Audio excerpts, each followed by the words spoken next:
accepting our invitation to this online event, focusing on a topic that, well, actually affects all of us. It affects us. It affects our world. And it is organized by the Diplomatic Council. My name is Hang Nguyen. I'm the Secretary General of the Diplomatic Council. And I will show you a book later, and the idea why we have come up with this idea to have this call. First of all, the Diplomatic Council, to those of you who don't know us yet, we are built on 3 pillars. As you can see, we are a think tank. That's what we're doing right now, exchanging intellectually. We are a business network. We bring together local, global, regional business in order to leverage synergies. And as a third pillar, we also serve as a charitable foundation, giving back to society what we have. So as a think tank, we also have a publishing house where our members. It was created actually during Corona when we had no opportunities to organize events for our members. And there's so much expertise, so much knowledge within the Diplomatic Council. We said we need to do something to offer to our members to give them a platform to share their expertise and know-how. This is why we have started the publishing house. It's only 3 years old. What is much older is that the consultative status that we have achieved with the United Nations. Shortly after our foundation 10 years ago, we said we have to be accredited with the United Nations because we share the visions and the values of the United Nations, and we'd like to spread these values.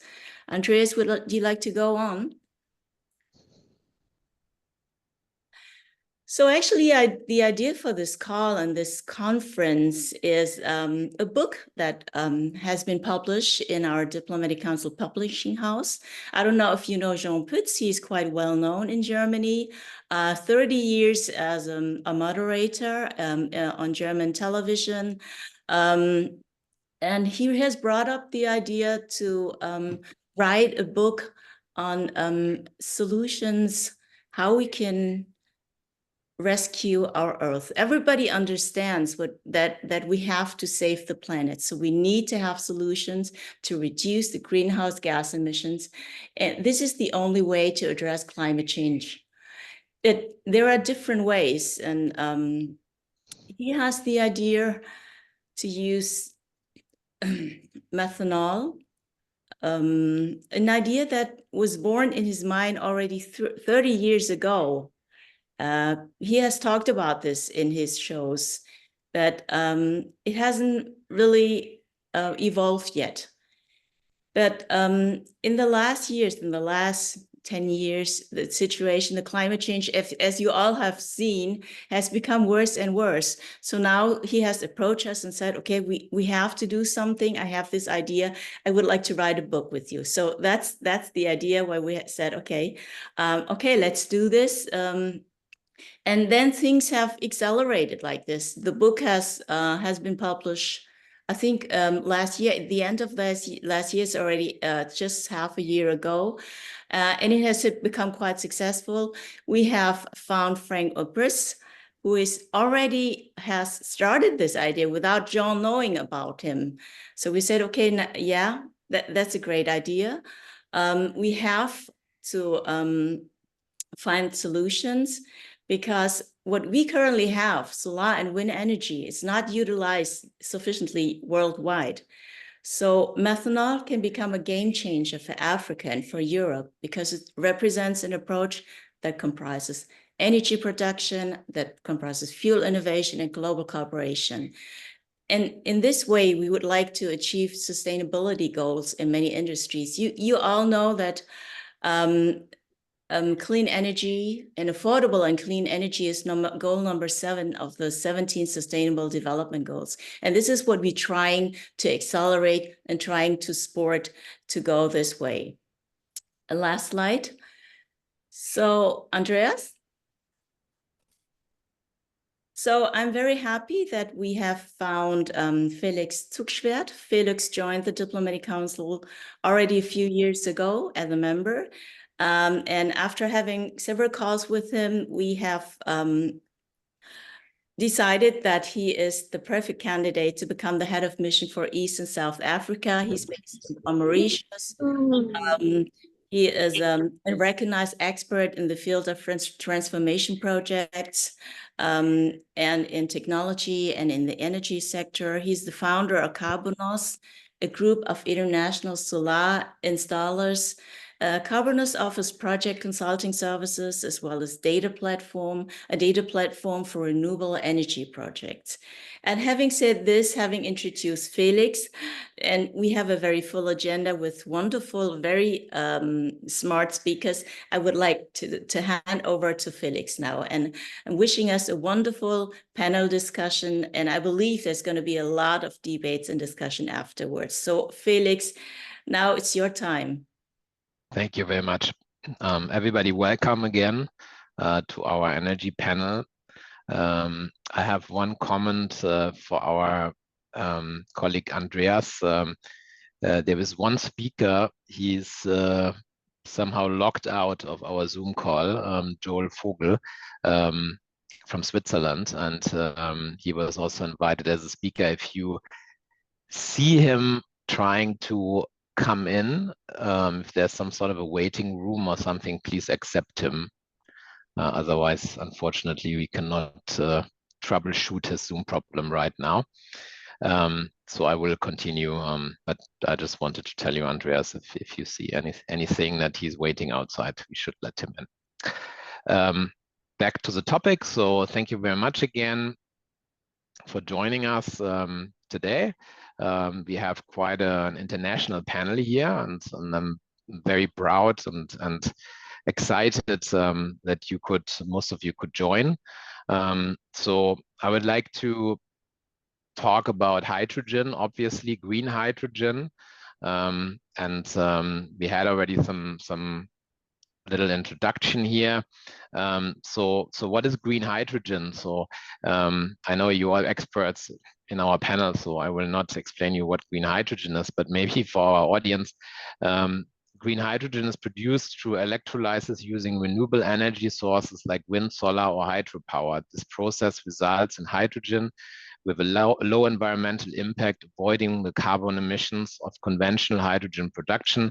The green hydrogen market is rapidly growing due to global interest in sustainable energy and carbon emission reduction. So talking about this topic, we have some panel members in our panel here that are actually involved, or most of you are involved in different ways. So I would like to talk about and ask the speakers to present potential solutions and innovations and how to overcome obstacles, and what are the technical, economic, and regulatory aspects that matter for the green energy carriers of the future, how to make the production of green hydrogen and the much easier to transport green fuels such as methanol and ammonia, an investable commodity. And so I would like to introduce Hans-Henning Judek. Hans-Henning Judek sits in Japan. I'm introducing Hans first because he's basically time zone wise quite late. So I wouldn't want you to stay until the end of this call. Of course you can, but I stay. Okay, thank you very much. So Hans, basically you were a speaker, if I understand correctly, you were a speaker in the Asian Clean Energy Forum, ACF. Many times, yeah. Yeah, I believe last year at the for the Asian Development Bank, and you also were part of a panel talking about green hydrogen, its development status and prospects. And if I can quote you, you mentioned to me, to solve the CO2 problem, neither carbon nor CO2 is the problem. In fact, our body is 17% carbon, and we exhale every day CO2, just an element and a composite. As long as we stay in the CO2 circuit envelope that Mother Nature has established for CO2 and carbon, we are completely safe. So can you maybe explain what you meant by that, and why it is so important? Yeah, it's important. It's a question of carbon neutrality. Yeah, so that means plants are taking up CO2 every day and convert it into biomass. Yeah, we eat the biomass, and our body is absorbing the CO2 in that form, and we exhale it. But that's inside a circle that is without harm. What we are doing is we are digging out a carbon from the ground and set it free. And that's a big problem. Yeah. So I'm not talking about decarbonization anymore. I call it defossilization, because we have another approach. Maybe I can share my one slide that I have, because it's very informative. Okay, can you see it? We can see it, yeah. Okay, yeah, the thing is the sun is using water and CO2, and it's converting it into plant material by photosynthesis. Then we get cellulose and lignin, and we have a process that is converting the cellulose into renewable diesel fuel that can be used by ships. And because it comes from plant material, it's not adding CO2 to the atmosphere, just recycling it. It goes back and into the circuit. Yeah, that's a typical CO2 neutrality circuit. The specific point that we have is the CCS that we have, that is carbon capturing. We are using CDR, carbon dioxide reduction. That means we are removing CO2 from the atmosphere by converting that material into biobitumen. So the biobitumen goes into road construction and is stored there forever. It's not getting CO2 again. So in total, this whole process is carbon negative. And that's an important point, because none of any fuels that I know of is able to actually remove CO2 from the atmosphere. All the other fuels, including biodiesel and they are reducing the CO2 emissions, but they are not removing. And that's what we are trying to do. And I think it is very necessary, because the problem that we have is we don't have any green hydrogen at the moment. It's a minuscule part of green hydrogen. So what we have to do first is get to the point where we replace all the gray and black and whatever hydrogen into green hydrogen. And that is already a very, very big task. So it's no wonder that Professor Ammonia, Lin Lu, she is from Singapore, she has announced that Singapore will most probably not have more than 4% ammonia by 2035. And she is a very huge proponent for ammonia. So if she's already that skeptical, we have to ask ourselves, how can we accelerate this whole process? And we can do that because producing the green hydrogen is very expensive. We need the green electricity first. And in the field that we are working in, the maritime industry, that is just 3% of the CO2 emissions. We would need 120,000 of the large 15 megawatt offshore wind turbines, each at the price of $49 to $75 million installed and connected to the shore. That is 5.8 trillion to $9 trillion. It's trillion, yeah. So the US has a budget, federal budget of $6 trillion. So that's the humongous amount we have to come up with to really get to the point where we can replace 3% colored hydrogen with green hydrogen. So our system is a shortcut. We try to do that soon, fast. We can roll out because we can do that in Namibia, we can do that in Ivory Coast, we can do that in Chile, we can do that in Australia, there where we have at the moment projects. We can do that in Vietnam, in India, and with this distributed production, we can help to accelerate the whole process. So that's our approach. Yeah, I can also quote the CEO of Total Energies, Patrick Pouyanné. He also questioned the EU target to use 20 million tons of green hydrogen by 2030, that it's impossible, basically, based on current costs and the relative infancy of electrolyzer technology. But this is something I would like to ask actually to our experts.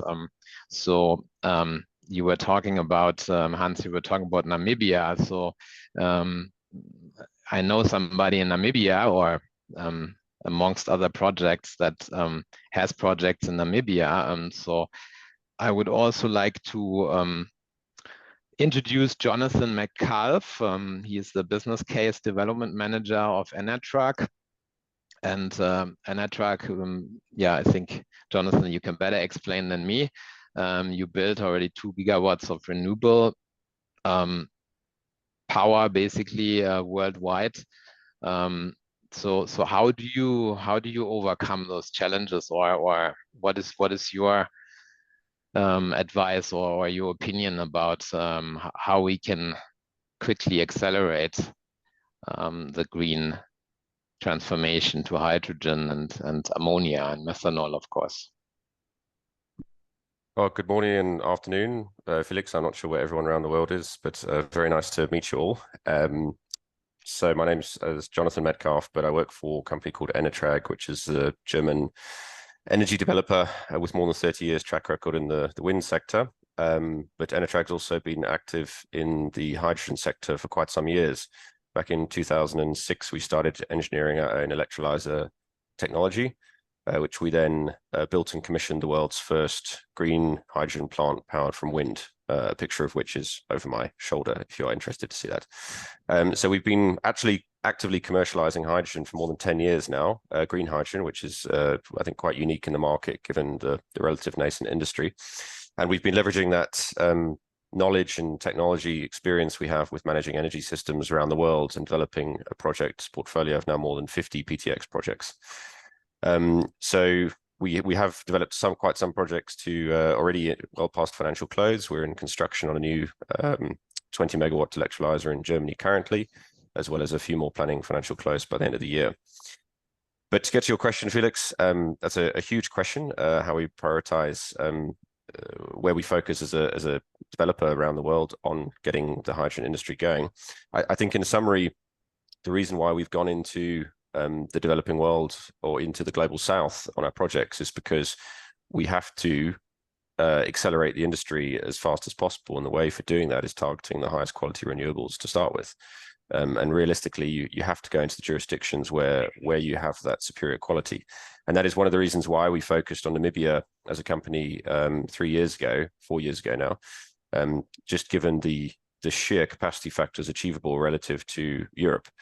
You're talking easily upwards of 30% capacity factor on solar PV, and you're upwards of 60% capacity factor on wind, which is more than offshore wind in Europe currently at 3 times the price.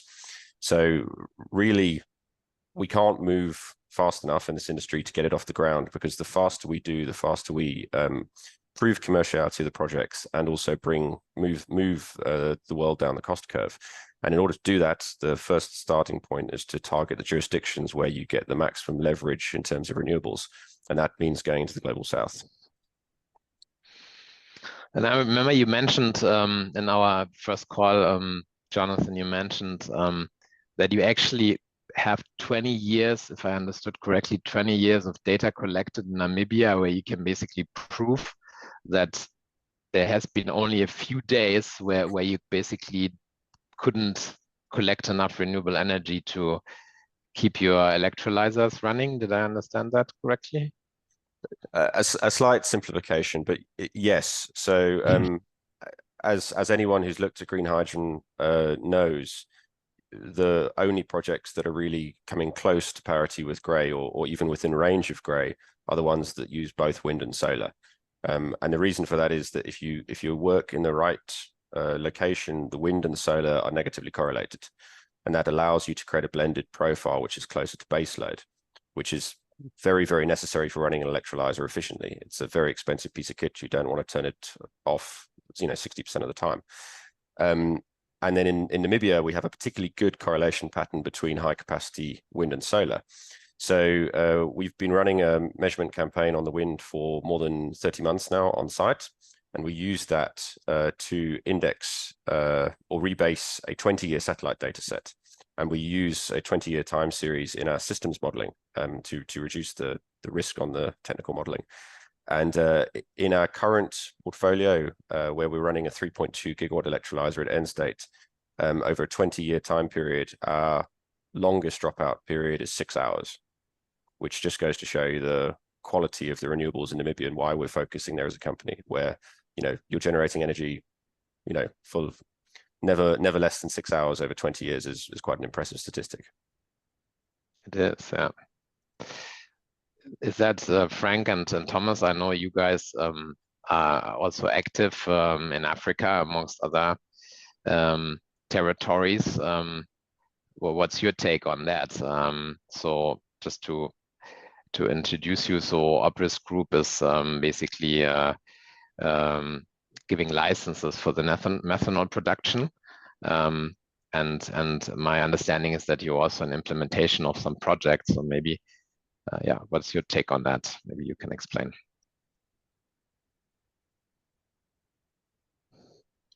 Thomas, I'm not sure who's, yeah, you're on mute actually. I said Frank, but Thomas is probably the one that wants to speak, right? I'll let Frank. Can you see my screen now? Yeah. By the presentation. So thank you very much for having me. I will try to bring an additional way of thinking into this discussion. When you look on the right-hand side picture, then it is obvious that we exceeded already in March 2024 the 1.5 degrees C. So in my opinion, this is a clear indication that we have to think a little bit ahead and have to come to a solution that we have to reduce the CO2 concentration in our future. And the picture on the left-hand side shows that we are not stopping in 2050 with net zero. We have to achieve sub-zero and reducing CO2 concentrations in the future. And this is possible. It's easily possible. Combining hydrogen together with CO2 creates the first hydrocarbon, liquefied hydrocarbon, and we are calling this atmospheric methanol. And you see in this formula here, there are really 4 hydrogen atoms, 1 oxygen atom and 1 carbon atom in. And the beauty of this solution is that this liquefied solar power is now able to substitute oil, gas, and coal in once. And on the right-hand side, only minor changes in the technology is needed for applying this methanol. But the real future and the real power of this solution is that we can use the same path, CO2 and hydrogen, to reduce the carbon content in the atmosphere by active carbon removal. And this is the strength of this patent-protected technology. We call this, in the end, atmospheric fuel, as a fuel, and it brings us a lot more wider. And for the African continent, I think this is a very, very nice example to bring the right technology to this continent, because there's so much sun load that it is obvious that photovoltaic, who is producing for less than 1 cent per kilowatt hour energy, will be liquefied into this methanol and shipped then around the world. And so it is possible that Prosperity also will enter into Namibia, Egypt is one example, South Africa. So I see a huge opportunity by implementing this technology for all of us, because in the northern states, we have to stick still on renewable hydrocarbon molecules. This is the simplest hydrocarbon molecule, and the Prosperity for all of us on Earth, this would help us a lot. So thank you for this possibility. I have one question about the methanol production. So I spoke to other experts as well, and they told me, yeah, green methanol is great, but it also involves the carbon dioxide that is needed for making this happening, the process. So, and I think, Frank, if I remember correctly, your process you promote is to use direct air capture. Is this something maybe you can explain how efficient this is right now, or if you're convinced that this is the future to make this 100% CO2 neutral, basically? I'm here totally in line with Hans Judek, but based on the biological path, you will see immediately that it is not possible to reach such large numbers of CO2 content.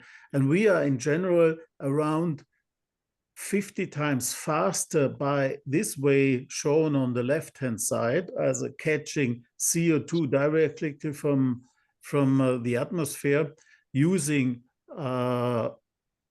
photovoltaic in this way, and splitting water then by electrolyzers. But we optimized our direct air capture technology in a way that this is working in the solar belt on Earth, and also catches, besides CO2, also water out of the humidity.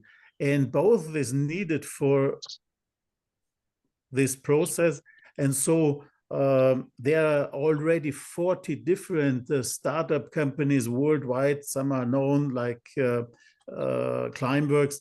But to bring the right technology to the solar belt on Earth, this was our target, and we are in particular with this technology ahead. So we are faster, around 50 times compared to the biological path. And on the left-hand side, you see there is no possibility to install a lot of trees and growing stuff, because the solar load in these areas is so high that no trees are anymore able to grow there. But these are exactly the right places for collecting a lot of cheap energy by photovoltaic. I mean, basically talk about Namibia, that's mainly deserted, right? So I suppose there's other locations as well where we have similar opportunities, not only in Africa, of course, but yeah, it's a huge opportunity also to create local jobs and stimulate the local economies in the global south. I'm gonna introduce now Vandre Spellmeier from German-Angolan Hydrogen Office. Welcome on board. So what is your take in Angola about this? Are you also producing, and with your projects you promote, are you also producing basically the result product, the end product of after basically creating hydrogen? Are you into ammonia? Are you doing methanol, or are you focusing purely on a pure hydrogen economy? Yeah, thanks. Thank you very much for the invitation and for the introduction. So I represent the German-Angolan Hydrogen Office and the delegation of German Industry and Commerce here in Angola. We basically are responsible for carrying out the H2 diplo project from the Federal Foreign Ministry of Germany. It's a hydrogen decarbonization diplomacy program, which is being carried out in a few countries around the world, in Africa, Angola, Nigeria, and Kenya, more specifically. So I would say Angola is actually a new kid on the block in terms of, hydrogen, not in terms of renewable energy, but in terms of hydrogen. This wasn't a big topic on the ground. And when the diplomacy office here was created, one of the goals was basically to create awareness for the energy transition, create awareness as well for hydrogen opportunities on the ground, given that Angola has a huge potential for the production of renewable energy as well. So we started our activities in 2021 when we introduced this topic to the Angolan government, and basically it was very well received by many of the ministries here on the ground, who said they would like to support these initiatives. And one of the maybe key selling points or unique selling advantages that Angola has in terms of green hydrogen is the installed capacity of hydropower in the country, which is currently being unused. So since 2021, there is approximately 1.5 to 2 gigawatts of installed hydropower capacity, which is currently not being used in the country. There's a new hydro dam being built, which will generate additional 2 gigawatts. Of course, we could discuss why is this power not being used right now. There are a few reasons for that. Angola did plan on having a faster industrialization of the country happening at a certain stage, which didn't come true. And as well, Angola is currently not connected to the Southern African power pool with Namibia. So there's also not the opportunity of actually exporting that energy. And one of the approaches we had was, well, why not use the hydropower and start tapping into the hydrogen industry, given the potential for hydropower, but also PV and wind as well in Angola. I know Namibia has great conditions in terms of PV and wind, but mixing hydropower with PV, for example, is a great hybrid combination that you could use to start producing green hydrogen on the ground. And we managed to introduce this opportunity to a German consortium back then in 2021, led by the companies Gulf Engineering and Conjuncta, who are developing together with the oil company Sonangol in Angola a hydrogen project, a hydrogen plant with 400 megawatts. What's the big advantage right now in terms of this project is that basically all the infrastructure in the country already exists. So you've got the power generation happening at the hydro dams, which where the electricity is transported close to the ports in Luanda, where this hydrogen plants will be built. And close to Luanda means at the fuels port, which is currently being finalized by Sonangol itself. So basically production, transmission, and also export of green hydrogen or green hydrogen derivatives would be given by the latest next year. The The goal right now is for that project to start producing hydrogen and then convert it into green ammonia. So it will be green ammonia being exported to offtake markets, which currently are predicted to be, of course, in Europe. But through our initiatives in terms of symposiums, workshops, and also conferences we held on the ground in terms of hydrogen, we managed to also motivate other companies which are looking at different products. So it's not just about the exports, it's also about creating local value chains for the country itself, helping to industrialize the country. And some of the derivatives they're looking at or products are, for example, green fertilizer. There's a project on the ground also using green hydrogen and being developed by an Australian company here. There's another project looking at e-methanol production. That's basically an Angolan player in the renewable energy sector that decided to also tap into hydrogen and get its feet wet. And there are some additional initiatives, and some are well also targeting the south of Angola, the province of Namib, which is a neighboring province to Namibia, and has similar conditions to what Namibia has as well. In terms, it's also a desert. There's also potential for production of renewable energy using PV, but also wind. So Angola is still pretty new. I mean, I guess a lot of people or countries haven't even heard about Angola becoming maybe also a player in the hydrogen industry. And we are right now trying to promote and make it more known also to all these potential players and also companies that could be interested in looking into Angola. Thank you. Vandre, you mentioned fertilizer. I think it's a good keyword.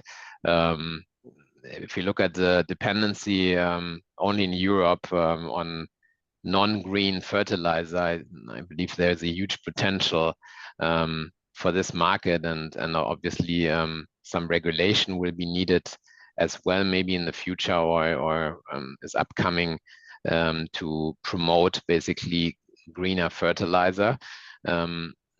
Jonathan, you were actually commenting on this, and I found this quite interesting in our previous conversation, and you mentioned that Zambia is actually an interesting market for green fertilizer, and I would like to introduce Thomas Krimmel. He's basically a biogas expert from Southern BioPower Limited, and you are experienced in the Zambian market. So that's how I'm handing over to Thomas to introduce yourself. We already know each other a little bit. So yeah, welcome on board here. Thanks, Felix, for inviting me. Maybe I'm a bit an exotic representative in this group. Our company is a fairly small company. We started in 2006. Actually, we intended to produce biofuels, which was the talk of the day in those days in Africa. But it turned out not to be really competitive, not even in the local market, which would be enormous, given the mining industry there. But we moved then to biogas. I would not consider myself a biogas expert, but we did quite a number of biogas projects in Zambia, Zimbabwe, and South Africa. But Thomas, I read on the internet that you actually the biogas man in Zambia. So I just quote. Yeah. So I doubt that's true. Okay. We did quite some, but small scale biogas. I mean, up to 1,000 cubic meter of digester volume. Which is in European terms, it's still in the lower region, and most of what we did is really for smaller farmers and local markets and those. So we are not talking about the big potential. And just in order that there is no wrong expectations, I consider biogas, biomass in general, not as a renewable source at the scale that is needed for the energy needs. So to turn that into methanol or ammonia, there I would be very, very skeptical. In general, also for the European discussion, to consider hydrogen as the one solution for the energy transition, I'm also skeptical. For all land transport, heat, cooling, etc. In the northern hemisphere, it's really directly solar and wind into electricity and battery-based solutions, like for instance for land-based transport, and even for ferries and short-haul aircraft. Battery is probably the solution. But of course, that does not cover everything. For long-haul flights, as well as for maritime transport, as well as for heavy industry, of course, we need other sources, and this is where hydrogen-based solutions are important. And this hydrogen potential is not available in Europe at the scale where it's needed, and this is where potentially Africa or African countries may come in. But it's not everywhere in Africa. Like, okay, we are based in Zambia, a landlocked country. Of course, solar radiation is available in abundance, but water is an increasingly scarce resource, and transport cost would be exorbitant. So there is not, in such a country, export of hydrogen-based energy solutions is not, it's just unfeasible. At the moment, maybe you have heard, there is a very severe drought in the whole of Southern Africa, landlocked Southern Africa, not the coast. And Zambia still depends to 90% on hydropower. And this is also where I would put a question mark on the hydropower potential in Angola, maybe. We are sharing the Zambezi, for instance, and the last rainy season basically was a complete crop failure. And as a result, also, not only the water is now not available for irrigated agriculture, but also we have load shedding of 12 hours per day because of this dependency on hydropower. And 60% of the population is still not connected to the grid. So there is, and in many countries of Africa, there is still a large need of increasing the electrification. And this is the best way to do that is not covering large distances with a central grid, but decentralized solutions, solar and the wind in landlocked countries is also not a good resource. Wind is a good resource at the shores, and at the shoreline in Africa or countries with access to the sea, where there is also the potential to desalinate water. There is this potential that we have heard. Of course, Namibia is probably the #1 example, because there is an abundance of sunshine and wind. It's close to the sea. You have harbors, or you can easily construct additional harbor facilities. And also, it is sparsely populated in those areas with people who are deprived of energy. So this is ideal. Maybe also in the south of Angola, I would concur to that. Maybe parts of Morocco. I know of a project which also a large-scale project in the southern tip of Madagascar. It is a very poor country, probably the poorest that I know. But there, such projects may make sense and have the potential really also to provide foreign exchange earning opportunities for poor countries that are not traditional exporters of energy. Of course, UAE, I also visited such a project in UAE. They are ahead. Basically, they want to keep to their business model of instead of exporting fossil fuel, they could also just change the same business model in to export hydrogen-based solutions. So for them, this is, and they have of course the investment capital to do so. I appreciate this mentioning of green ammonia. That is really something where I would think in Africa, across the board, there could be a good potential for developing that, but mostly also for local consumption. I mean, we have in the meanwhile turned our business mostly into farming. And so I know what we are talking about, because all the fertilizer that we have to use at the moment has to be imported at very high cost. And this could be an opportunity, but not the export of methanol or even ammonia. It would be rather for local. So my plaidoyer is to have a look at solutions that favor also the local markets. Thank you.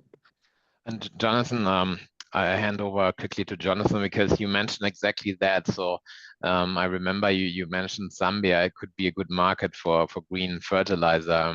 Are you already producing, or are you already collaborating with some local producer in Namibia to provide that ammonia, or are you planning to sell that within Africa? So where we are currently with our ammonia projects, obviously you have landlocked-based projects which are more going to be focused into the further downstream of fertilizer production. In the case where you don't have a carbon source, you would be looking at the ammonium nitrate route. As it currently stands, the offtake initiatives that we're targeting into South Korea, Japan, and Europe for large-scale ammonia contracts are for anhydrous ammonia in its liquid form. And the reason for that is, one, that the downstream players who are manufacturing the fertilizers in those jurisdictions normally receive anhydrous ammonia, or it is the fact that it is new market demand that is requiring the ammonia. So that is the promising growth markets of marine bunkering and co-firing into Southeast Asia with the power stations. So for that reason, when we're talking about these early stage projects at large scale, where you're going to need either a large private sector offtake contract or a sovereign support contract into a, let's face it, wealthy jurisdiction that can pay the premium, we have to target on the product that is more easily exported. That makes the domestic use of the product, particularly fertilizers, trickier in the short term. That being said, we have to chase where the premium sits on the market. And the reason why Zambia as a potential market is interesting is because they have to import their fertilizers already, and being a landlocked country, it already attracts a huge premium to get fertilizer in there. So it's interesting that the production price that we can achieve in Namibia with one of the world's best resources is approaching very close to the current spot market price in Zambia of grey ammonia fertilizer. One of the few places in the world where we're starting to achieve parity. So I think actually there's a good opportunity there for local market demand. The question will be you don't have the same bankability of offtake with partners into these jurisdictions as you do into basically the Northern Hemisphere. So it's a very interesting opportunity that we are going to explore, but it's not going to be the offtake which will underwrite these projects at scale. As Hyphen in Namibia, we're targeting 60 to 80% of first phase volume into an offtake scheme, and that does allow the difference to potentially look at more local supply options. But as it currently stands, we are not looking at taking any of our ammonia to the further stable form fertilizers in Namibia. As I said, because one is we don't have the carbon source to do any of the urea or ammonium bicarbonate type products. And the other one is simply that the big offtake initiatives currently require it in the anhydrous form. Great insights, thank you. I think we had some people wanting to make a statement. I know Thomas is, you had your hand up, but there's also Hang. No. Are you commenting? Okay, I'm sorry. I have one more panel speaker I want to introduce. I know we have a lot of them, so and I'm very sorry, Yasmin, that I made you wait so long. But it's simply so interesting to follow the talk. Yasmin, you're working for RWE in the UK, and you are hands-on, basically running some hydrogen projects. What's your European take on this? And you basically, I suppose you have plenty of subsidies compared maybe to some participants here in Africa. How's your view on the regulatory front and also on the investment front? I mean, how investable is hydrogen by now, and why is it so important in the UK to have a hydrogen strategy? Sure, yeah. Let me maybe say a little bit about myself and about the company for those who don't know. So I was born in Iraq in the Middle East, moved to the UK and studied and grew up here. So I have a background in chemical engineering and initially worked in the fossil fuel industry. So power generation, conventional power generation, and then oil and gas exploration and production. From there, moved into energy innovation funding with the UK government. So that was really my introduction to the hydrogen sector.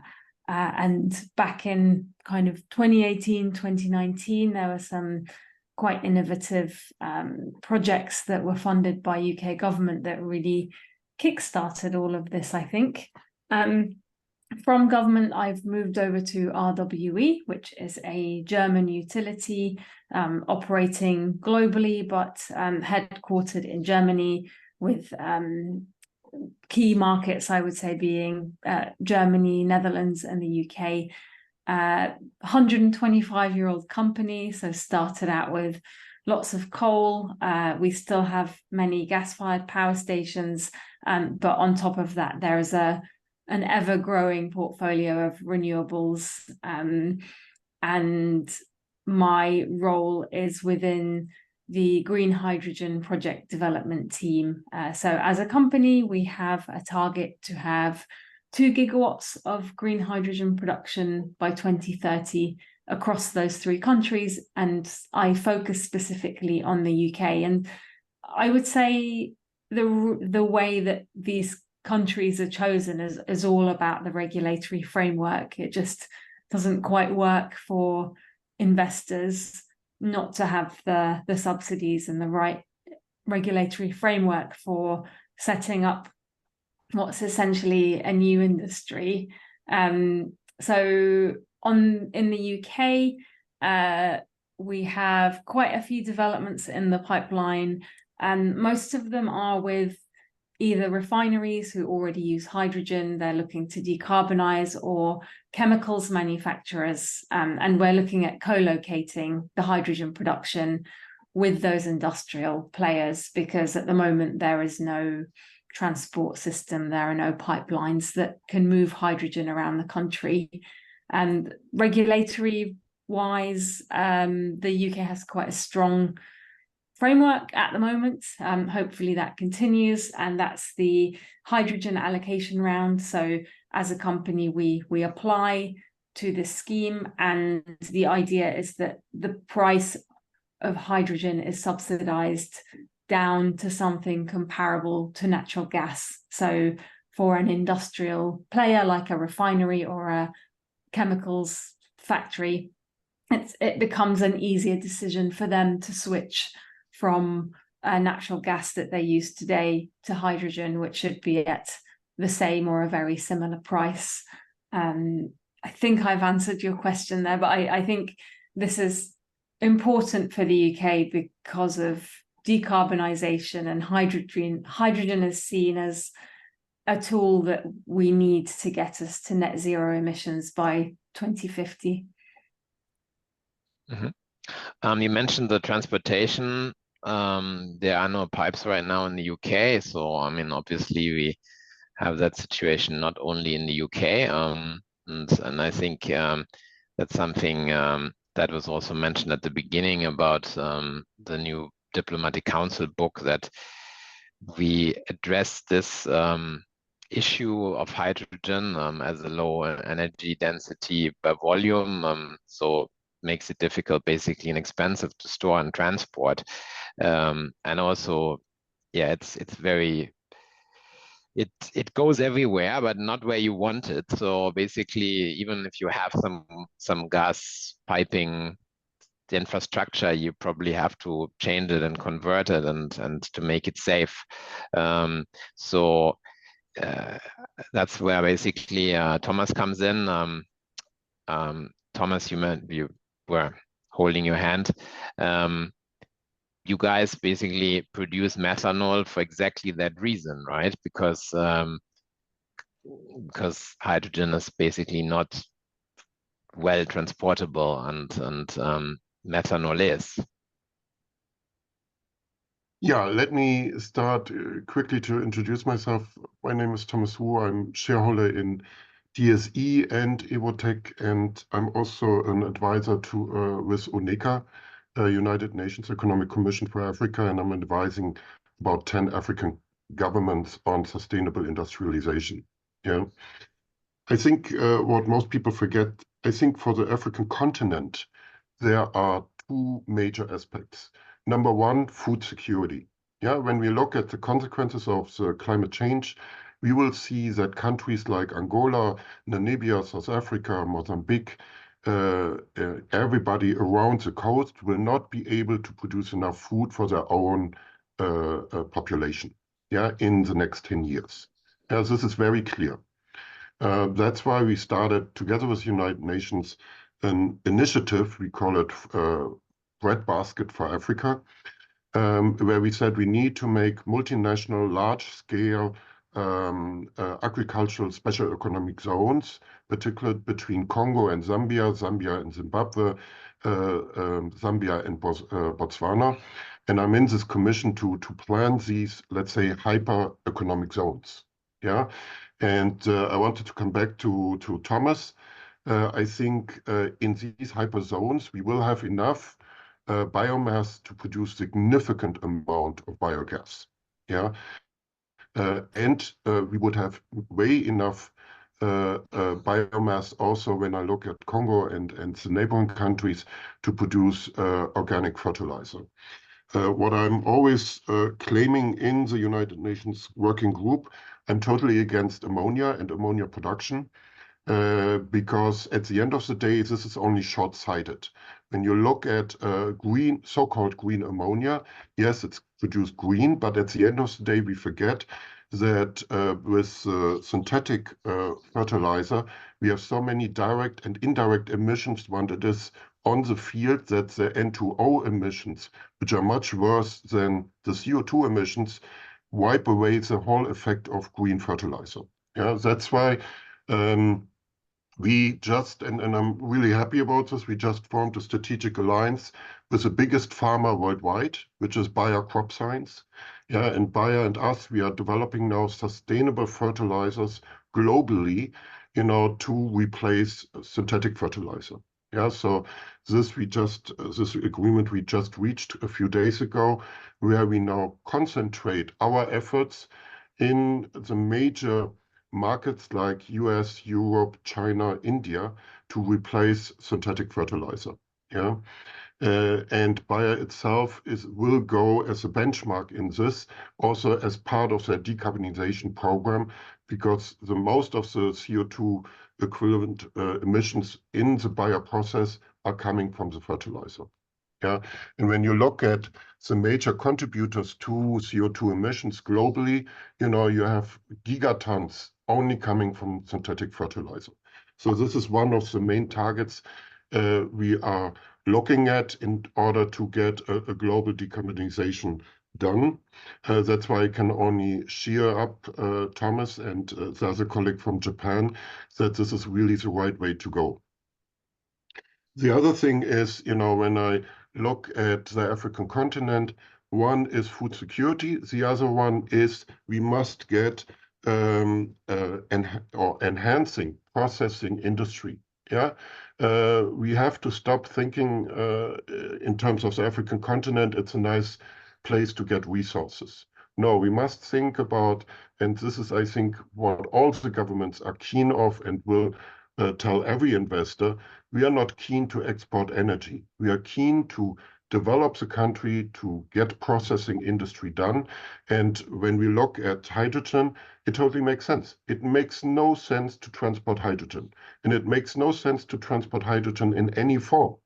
Yeah, it will be always too expensive. When we look at our projects in the US, in Europe, and in China, we are looking at the moment with our technology at production prices of $1 to $1.25 per kilo hydrogen. Yeah, with our technology, we are not using electrolyzer because it's way too expensive and not reliable. Yeah, and when I look at Namibia, and we are doing extensive work in Namibia, we are also saying, okay, you need to have a stable technology and you need to have a stable, you need to have a very stable energy supply, yeah, and not only for the next 10 years. Yeah, that's why we did a lot of benchmarking in terms of technologies. What is the right combination? How can we long-term secure a proper energy supply at reasonable cost? Yeah, and sorry to say this, Jonathan, but we actually decided not to go for wind power, also not in Namibia. Yeah, because wind power is excellent for the first 10 years, but after 10 years, your maintenance costs are killing you. Yeah, and you will not be competitive anymore to produce hydrogen. That's why we clearly decided wind power is not the way to go. We developed an own technology, which is a hybrid technology where we use different kind of PV and CSP technologies. And we are now, according to EAA, benchmarked with our hybrid plant because it is a base power plant. And we can produce 24/7. We have a capacity factor of over 92%, and we are way below 3 cents per kilowatt hour. Yeah, that 24/7. Yeah, so that's why, I think we have to be very conservative when it comes to what technology do I use in Africa. I mean, I know no operator of an electrolyzer in Europe, in China, or in the US who doesn't have problems. Yeah, and we have to see, we are a new industry. These high electrolyzers, the technology, particularly in the PEM sector, for example, is only 2, 3, 4 years old. Yeah, nobody has experienced how long that electrolyzer will last, whether it's 2 years, 3 years, 7 years, 10 years. I think it is almost highly risky, to calculate your project with the depreciation over 10 years when you use electrolyzer. From my perspective, I think you need to write it off after 5 years, latest over 7.5 years. And when you write it off after 7.5 years, you're not economic. Yeah, and this is from a technical point of view. I have not seen an electrolyzer lasting longer than 7.5 years. Yeah, there were always huge maintenance costs and so on involved, in particular in the PEM field. I mean, we see this all over the place. And to get to, and as I said, our benchmark is to produce hydrogen at $1.25. I don't see any projects in Europe which can manage 1.25, except the projects which we are developing at the moment. And when you see the transport cost and so on, what do you want to do with hydrogen which costs $4 or $5? You're not competitive. Yeah, we just finalized now the development of a project, for example, in Texas. Yeah, and for the very first time in combination of our technologies, yeah, we are managing that green iron will be cheaper than gray iron. Yeah, we will be cheaper. Yeah, That's but impressive. we utilize literally the latest technology. We utilize, different sources of energy, and I must say we are not using electrolyzer for the hydrogen. Yeah, I think this is electrolyzer will have their future, but it's from my point of view 10 years from now. Yeah, because at the moment the costs are unbearable in terms of feasibility unless a government is sponsoring you to the edge, which I'm also not a friend of because governments can change and then you're sitting there as entrepreneur. Yeah, if they cut the subsidies. So I think that risk I also don't want to take. So that's why I'm clearly saying, also when I'm advising, the governments, stay conservative. Yeah, stay with proven technologies, stay with technologies which last at least 20 years. I mean, we know that PV and CSP, you can write off 25 years, 30 years. It will not break. Yeah, and this gives you consistency. Yeah, also hydrogen, don't move it. Use it either for steel, either for methanol. And for methanol, you can do green plastics, you can go into polymers and so on. You're really developing an industrial complex in these countries. And, what would be better if the countries decide, yes, we export green iron, we export polymers, we export glycol. Yeah, these are all base chemicals which easily can be produced then in these countries with the energy resources they have. That's why I'm saying it makes no sense to export hydrogen from these countries. It has to go into a processing industry in order to add value, in order to create jobs, in order to bring them up to speed. And I think this is also the chance for the global south if they think that conservative, yeah, instead of making the quick buck. Unfortunately, due to compliance issues and other issues, they're still going back into that mood, oh, let's export quickly some energy. Yeah, I think this is the biggest mistake they can do. Thank you. Thank you, Thomas. Talking of making quick buck, I'm introducing Tumi Leie. You are a passionate entrepreneur from South Africa, and I know you have experience in the financial sector, but also in the energy and IT sector. So I'm asking you, how do we finance projects like this? I mean, how do we finance? I mean, Thomas explained now how competitive those business models can be, but I also know, Jonathan, you told me that it's still hard to compete with gray hydrogen, and so depending on the circumstances and the country and yeah, the financing situation, the interest rate, etc. What is your take on that, Tumi? I mean, what do you think about financing opportunities in Africa? It's a lot. Like, yeah. So, guys, my name is Tumi Leie.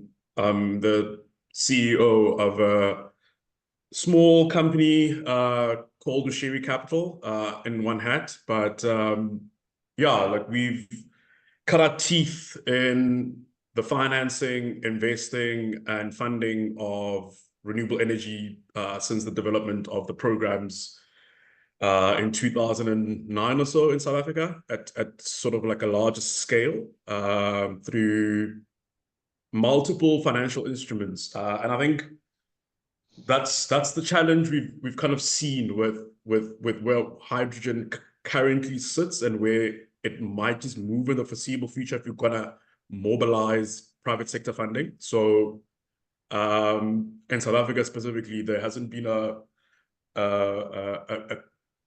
competitive regime around subsidies, which is typically how the state plays a critical role in mobilizing new technologies and bringing them to the mainstream, right? So you can't even think about moving that price frontier without it. The competitive nature of grey was as a result of government interventions that supported industries to get them where they are, and renewables as a sector has enjoyed the opposite investment plateau.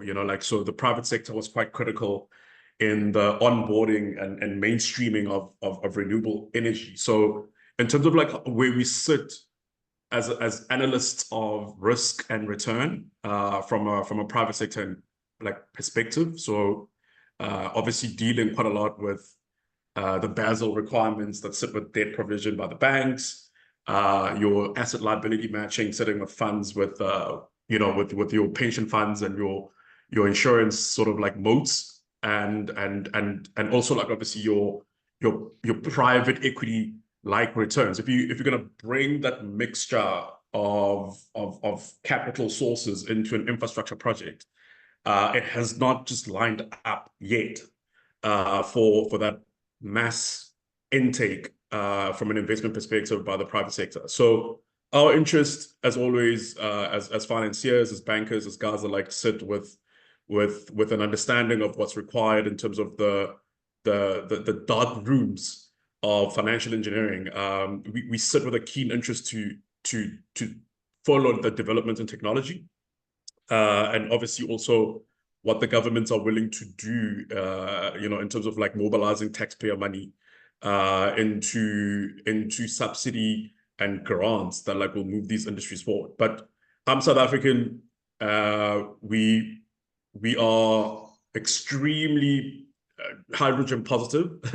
We are one of those countries with deep port services, technology, financial markets, and a varying degrees of like renewable energy mixtures. So we tend to be bullish around understanding that like once the tech is ready and once the innovations have reached some sort of a catalytic point where they could go mainstream. Like I think this country sits at the apex of being able to take advantage of what those developments are going to look like. So can I just interrupt? I have one question, because sure. I know, Jonathan, you're also at the Cape running some projects, if I understood correctly.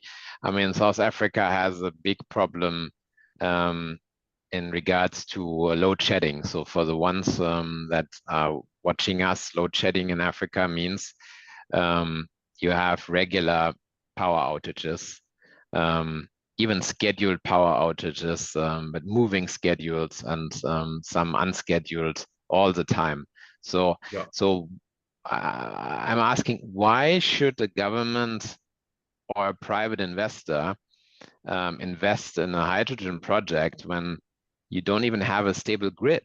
So wouldn't it be the first priority to stabilize your grid and then do so this after? you're going back to Thomas. Thomas made a very valid point around government intervention and prioritizing development, and the conversation around the just energy transition, however way one might have looked at it from Paris Accords right through to it's been debated hotly in our country specifically around the drive and need for mobilizing cleaner technologies versus the abundance of fossil fuels that like we have in a country to drive development, right? So Asia, Europe, the Americas drove the initial development through the usage of fossil fuels, and we are somehow being hamstrung by the Accords to not do so.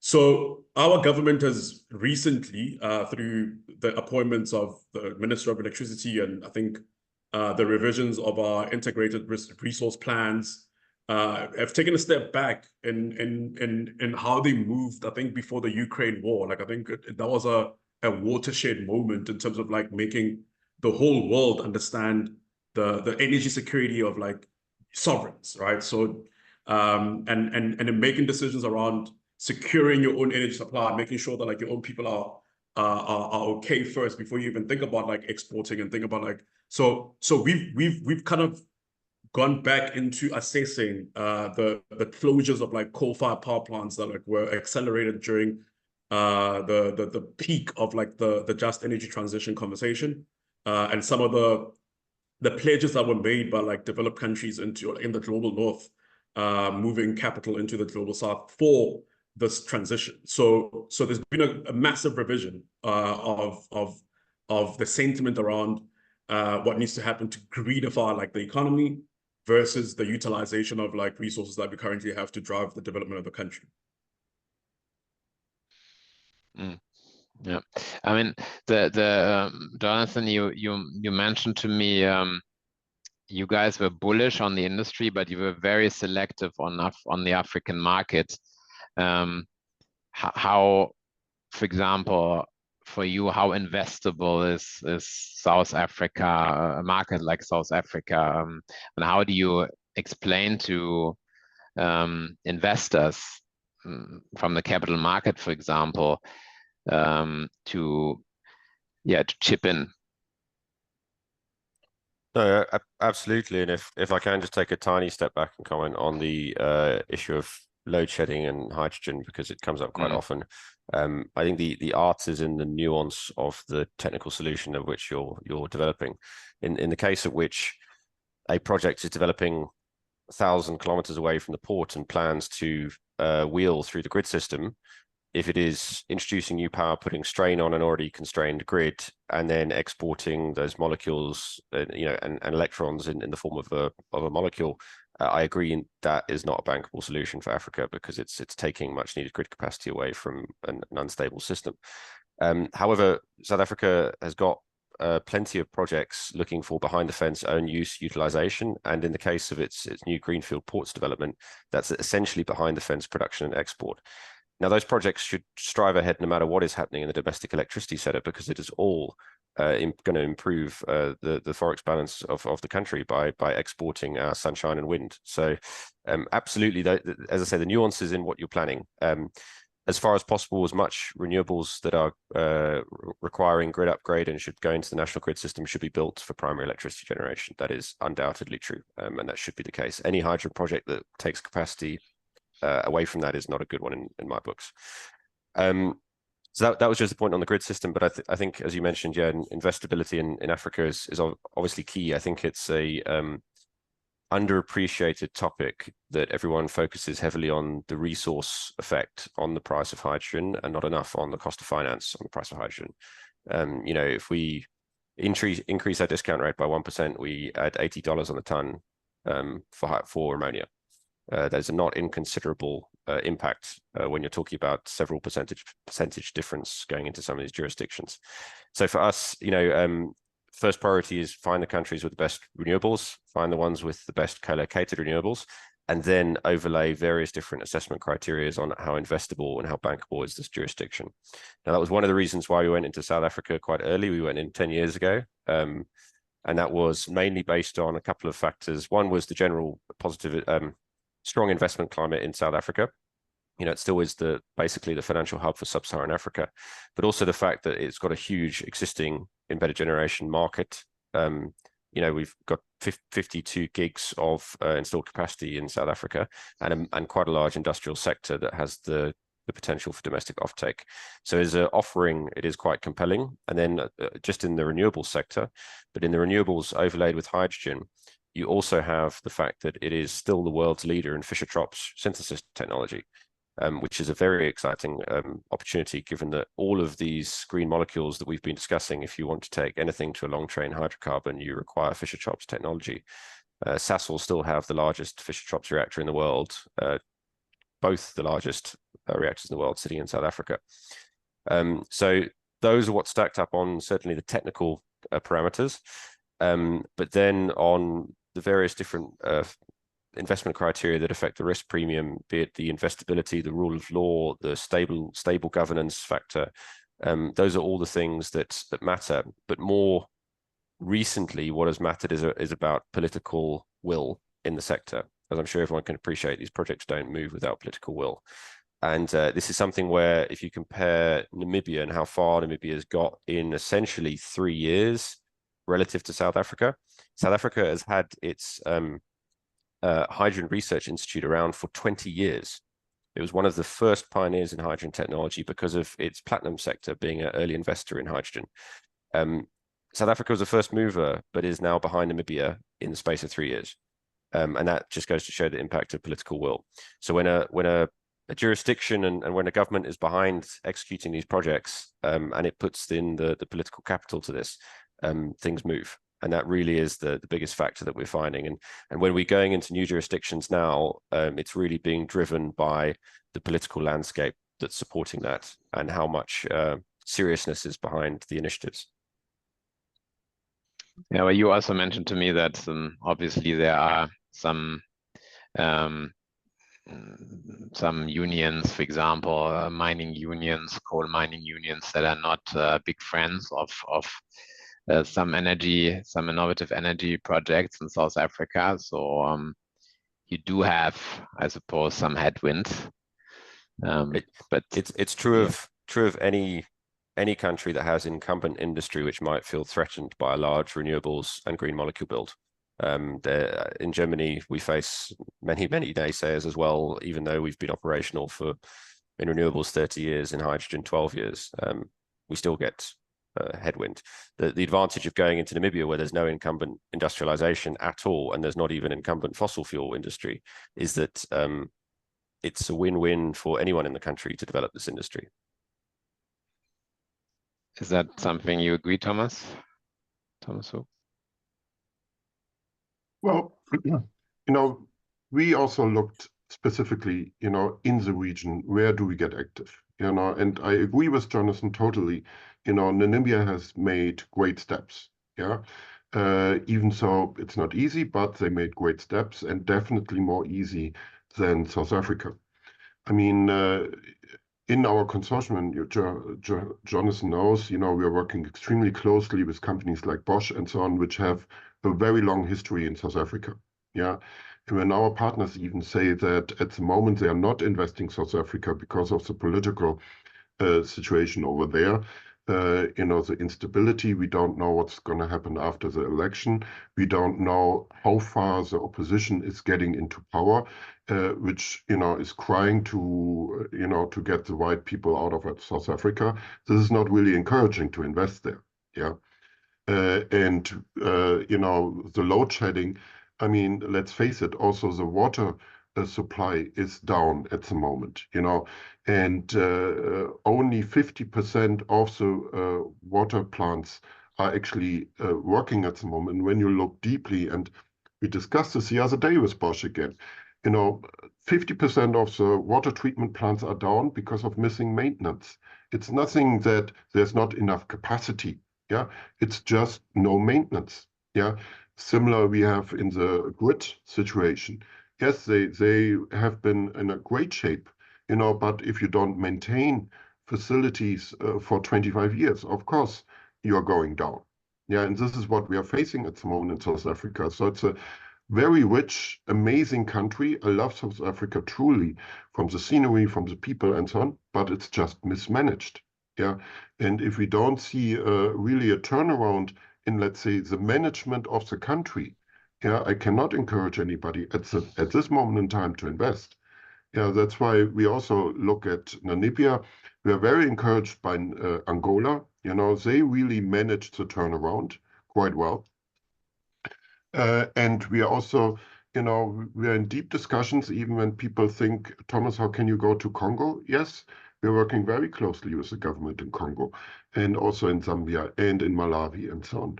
These are governments who really are motivated to change and to go into the new technologies. And that's why I think for us as entrepreneurs, and as entrepreneurs from the Western countries who are responsible actually for most of the CO2 which got emitted, it's also our responsibility to find suitable, sustainable projects in these countries, which certainly never had a real impact on the climate change, but having now the results of the climate change. We should not forget that. Yeah. So from that point of view, I think we should all be encouraged to do more there, but also, as I said, add value in these countries. I have a question to Vandre. You obviously on the forefront of promoting the initiatives from the German government. And how does the German government, or for example, I heard also that, for example, I think, Jonathan, you told me that there have been investments in Namibia from the Dutch government, 40 millions, and from the German government as well. My question to Vandre is, how does the German government help in making hydrogen investable?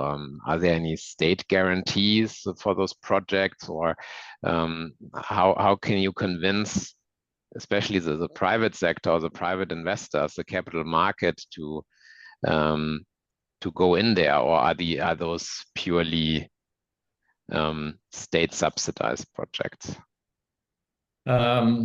Well, I think first of all, those are not state subsidized projects at all here in Angola when we talk about hydrogen or hydrogen derivatives. I mean, we shouldn't be looking at subsidized projects. There are way more things more important need to be done on the ground.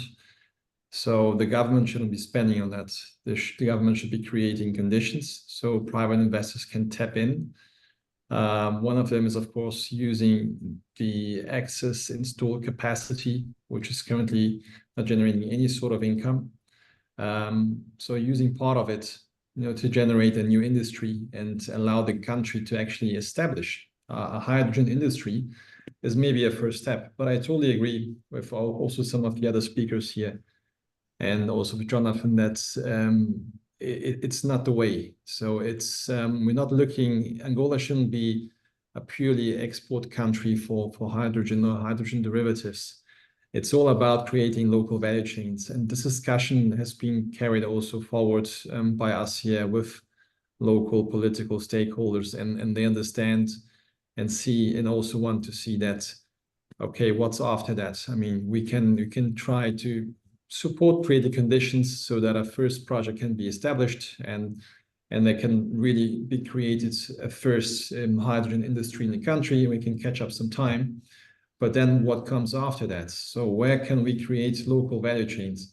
And that's now part of our discussion that we're having with the government. So our efforts in the next 2 to 3 years in terms of our H2 diplo projects is much more geared towards decarbonization, diversification locally as well. So how can we actually improve local economies for that? And it's totally true that, I mean, food security is a big issue. It's a big issue here in the country as well. And this must be secured through other means, of course, but helping also these countries to kickstart some sort of new industry that they don't have yet, but where there are strong synergies also with oil and gas industry, which is established in the country, makes total sense, and then take it from there. And about the investability, I wonder, the private equity, for example, I spoke to some private equity funds and they told me simply they're not interested. They consider hydrogen as venture capital. Those were the words. What do you think about that? I can't go too much into details, but I know at least of 1 or 2 that have a different view on that, and that understands that there are some projects which are attractive enough for private equity as well, especially if you have gotten the conditions right on the ground, being it's a strong PPA agreement with attractive tariffs that will allow for such a project to be developed. So there is appetite. There is not yet maybe enough support from the German government coming towards Angola. I think this is also fairly very new as well.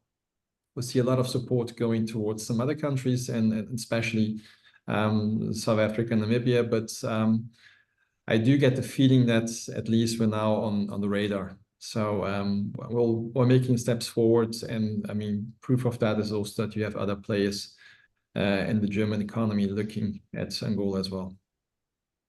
Frank, Obrist, I know you were pitching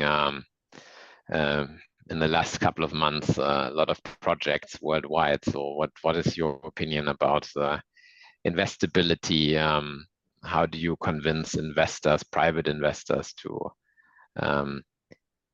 be part of your investment schemes? You need to unmute yourself. Thank you. So we did two different ways. So we opened our company to go for a capital increase, and therefore we made due diligence with 3 different independent companies, and the result was astonishing, quite high. So 12 of the really large investors are in line to invest in the company. And on the other hand, the second path is to create really interesting projects so that their numbers coming out are really interesting also for regular investment. And it is possible to be bankable. And we are getting closer and closer to this point. And by our technology, we closed by all our patents the biological path to this climate positive methanol, and also the synthetic path, as I have shown before. And I think in general that this liquefied hydrogen carrier as methanol and this climate positive burning methanol could be a unifying stuff for all of us. So discussing hydrogen, ammonia, this is always based on the same thing. You have energy, a lot of low-cost energy in the solar belt on Earth, and how to carry this energy around the globe. And I think this is also for all the investors a really highly interesting thing to see that there is now with methanol a huge opportunity. And the outcome of the due diligence was that we are in the range of $500 per ton of methanol. And this is nearly exactly the same like black methanol today. And when you compare this, this is really starting a game changer. Hans, you mentioned in the chat, we have to avoid energy colonialism. And I think that's a very good point you're doing. And I see a lot of feedback about that in social media, and when European governments talk about the hydrogen strategy, that people simply comment and ask and say, why does need Africa us? I mean, they basically they want to develop their own countries first, and if the Europeans want energy, why don't they do their own energy? Why do they want to go to the global south again? But yeah. I mean, is it really the same? Is it really colonialism? It's close to it. Yeah. Anyway, you look at, for example, Angola was a big topic here. And if you think about that, Angola has, the population of Angola, 50% have no access to electricity. And they have gigawatts of surplus electricity. Shouldn't we just develop that country more with the distribution systems? It's we are taking away locally needed renewable energy and ship it in an inefficient way to Europe. It's not right. Sorry. I cannot say much more to that. Yeah. Thomas Krimmel, what do you think about the subject? I know you're very analytical and about Africa and yeah, no, I fully agree. I fully agree. But the problem is in countries, I think Angola is similar to Zambia. I've studied it. It's just too expensive because the population is dispersed over a very wide area, and the way to go there is really decentralized solar home systems, but of a high quality, and especially also with a possibility of organizing the distribution and the recycling of batteries. But it's not possible in definitely not in Zambia, also not in Zimbabwe. I don't know Angola. I could imagine, but there is similar. If you say 50% have no access to electricity, there's a reason for that, because they live too far away and too dispersed from the national grid.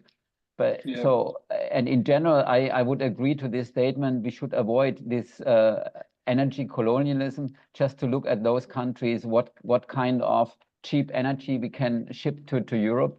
There is a huge demand and need for energy in these energy deprived countries, first of all. But we have to see that there are certain opportunities. I definitely agree to the situation in Namibia, that this is an opportunity for a country like Namibia. Also, I know this from Madagascar, where energy poverty is even more pronounced, that you have areas there.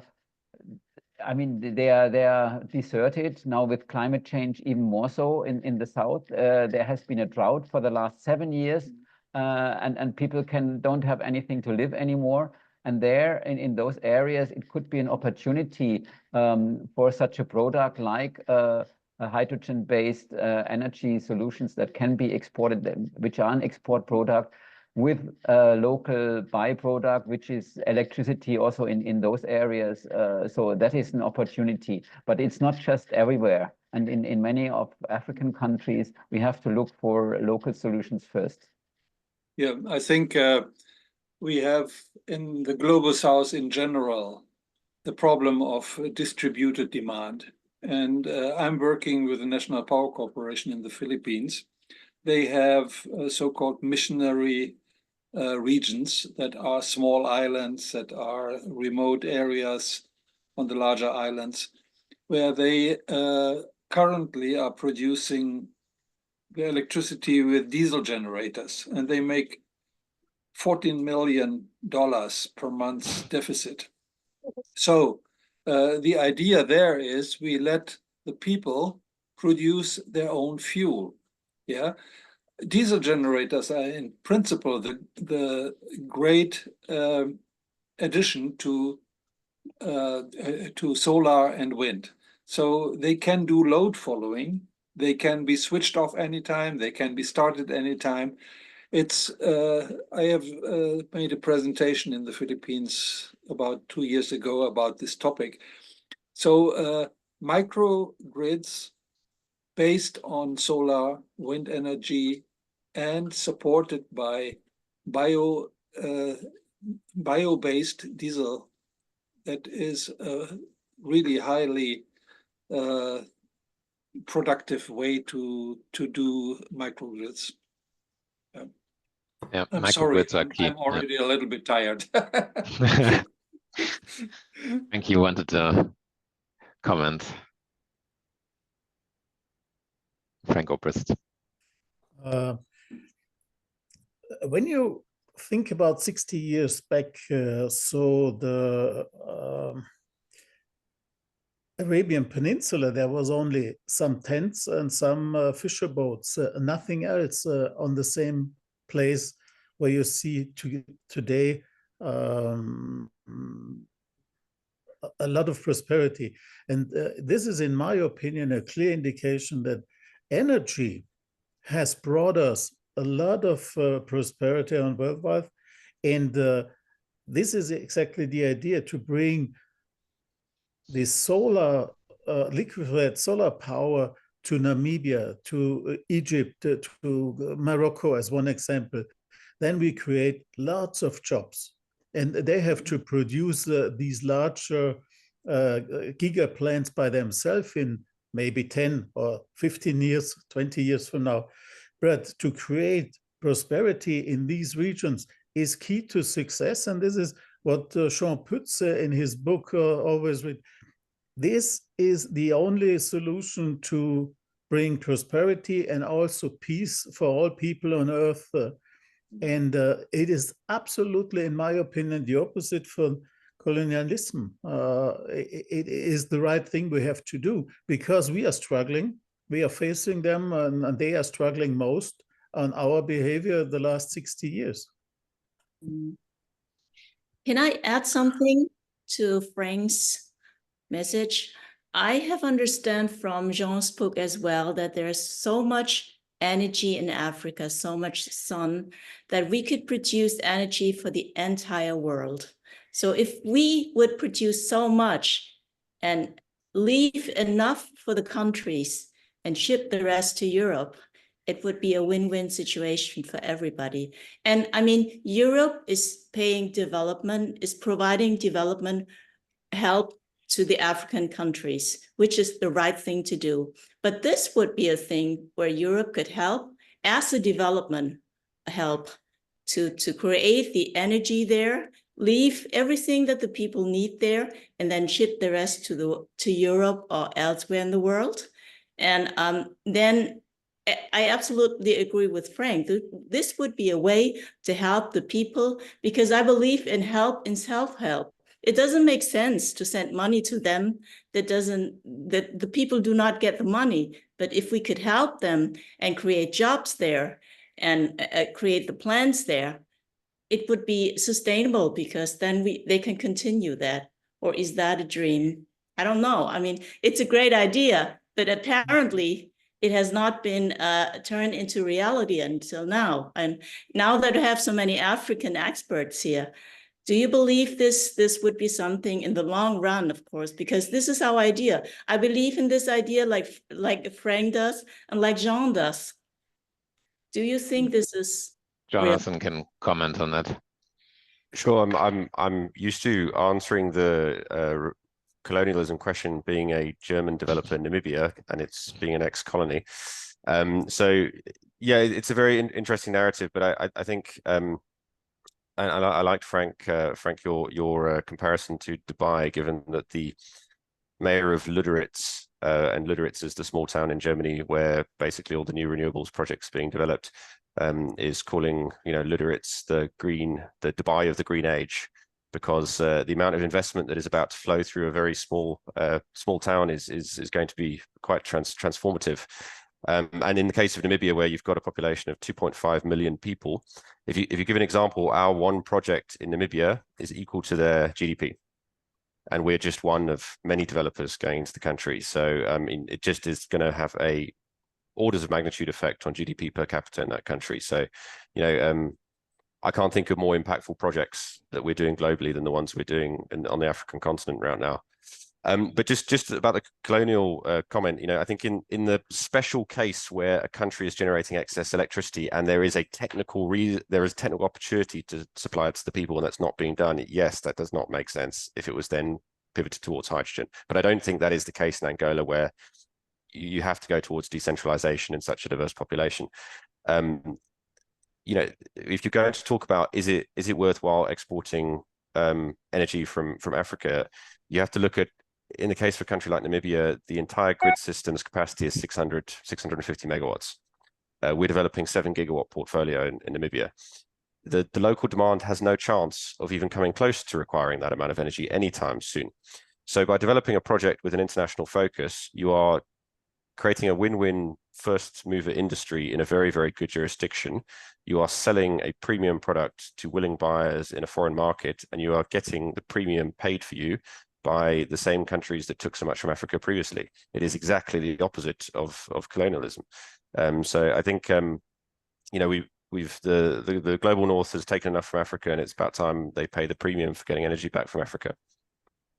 Yeah, the problem is how much trickles through to the population. And we have seen that in the Philippines, the smallholder farmers, when they really benefit from it, there's a huge advantage for them. They have at the moment, for example, they are burning sugarcane trash. Yeah, they are burning it because they don't have the money to really collect it.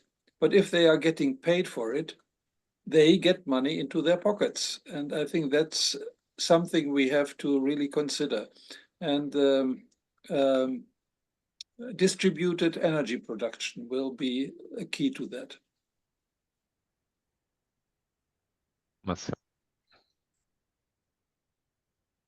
Thomas, you wanted to say something? Yeah, I agree with Hans. And also when I see our activities in Namibia, So I think the first investment we actually just approved and are doing, and we're going to have our groundbreaking now in the next, I think, 4 weeks. We are setting up a school and university, yeah, before we start with anything else, because we know that on the one hand side, we will never have enough qualified workers there. So if our projects are starting to be up and running in 3 to 4 years, you know, we have to use the time now to educate the people. And we also decided in our board to set up an SME venture capital fund in order to fund possible suppliers from us in the future. Yeah. When I just think about, you know, we are creating there thousands of jobs, you know, we're going to have a huge canteen. So we have to involve the local population to even get, you know, food every day for 15,000 people. Yeah. And in order to do so, you know, we need to fund them basically so they can co-develop with us in the same speed. Yeah. And I think this is in many cases missing of Western companies when they enter a country, that, you know, there's not really a sustainable plan, you know, how to basically have the buy-in of the local population.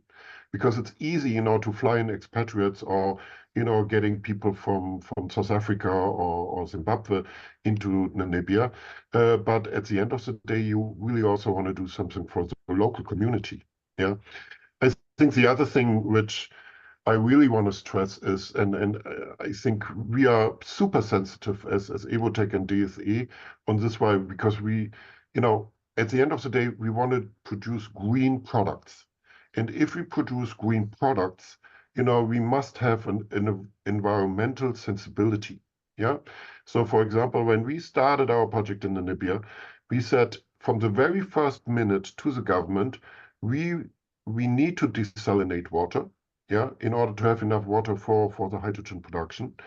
But we will not put any salt back into the sea, yeah, because you have to see the majority of the population in Namibia, or not the majority, but a huge part of the population of Namibia are fishermen and living from the rich fish resources of Namibia. Yeah. So how can I endanger, you know, this part of the industry of Namibia when I put back the salt from the desalination plants? Yeah. And this is also what we tell all our co-investors and also to other investors in Namibia.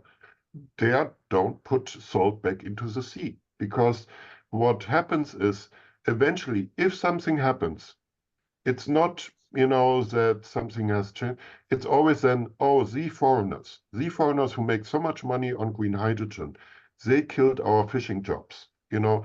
So that will then the positive motion, yeah, will immediately shift to us. Yeah, it is the same way. And Jonathan, you know, I know we both disagree on that, but we as DSE said we never ever use 1 square meter of national park or national reserve for our industrial expansion. Yeah, and I still disagree in part of that strictly, because, you know, we as DSE could prove, you know, we are not touching 1 square centimeter of national park or national reserve and putting up very, very feasible energy solutions in Namibia, you know, and we are proud as a company to say, yeah, we are not touching the national park, yeah, or national reservation, yeah. I know you have done studies and so on, but still, you know, it's not a good example as a Western company to do so. And if something goes wrong, if somebody can prove that we killed so many birds or whatever, yeah, it's not only you, it's reflecting on the entire Western investors and green hydrogen industry. And this is what I'm not always amused about. Thank you. Thank you. So I think we are soon, we're quite over time now. I would say we ask the audience if you have any questions. Please speak out now. I don't see any comments. Most of the comments are from the speakers, and some of the speakers had already to leave, but still we have plenty of panel speakers here in the room. So if there are any questions from the audience, feel free to ask. Perhaps some from Africa too, or from Asia, or from Europe.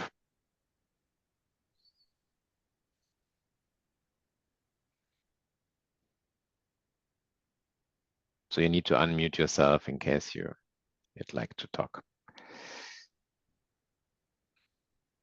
Otherwise, I would like to thank you all for spending 1 hour 52 with us, and I think we had some very fruitful conversation here, and yeah, lots of insights in the industry, and I'm super excited that you managed to come, all of you, and yeah, it's been a pleasure, and I hope we can repeat this one day or in a different format, but then we can hear another update about progress about your projects.